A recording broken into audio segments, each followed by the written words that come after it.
যখন আমার বিয়ের কথা ঘরে হচ্ছিল মনে হচ্ছিল ইলেকশনের টিকিট পেয়ে গেছি। যখন আমার জন্য মেয়ে খোঁজা হচ্ছিল মনে হচ্ছিল ইলেকশনের প্রচারণা চলতেছে। যখন এঙ্গেজমেন্ট হয়ে গেল তখন মনে হচ্ছিল ইলেকশনে পাশ করে গেছি। যখন বিয়ে হয়ে গেছে তখন মনে হচ্ছিল মন্ত্রী হয়ে গেছি। বিয়ের 2-3 বছর পরে মনে হচ্ছে তথ্যমন্ত্রীর মতো ফাঁসে গেছো, তাই না?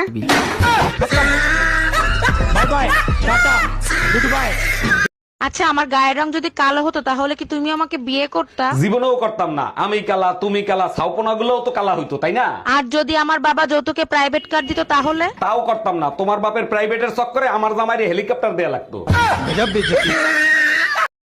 ভাবি, শুনলাম এবারও নাকি আপনি ইলেকশন করবেন।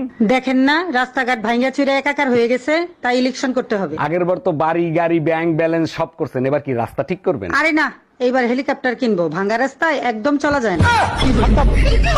দেখো, চোখ রাঙায় কথা বলবা না, তাহলে কিন্তু তার ফল ভালো হবে না। কি করবা, তালাক দিবা? তাও সাথে সম্পত্তি অর্ধেক নিয়ে যাব। সেই সুযোগ তুমি কোনোদিনও পাবা না। সম্পত্তি করছি বাপমার নামে, লোন করাইছি তোর নামে। Bye bye, tata, good bye.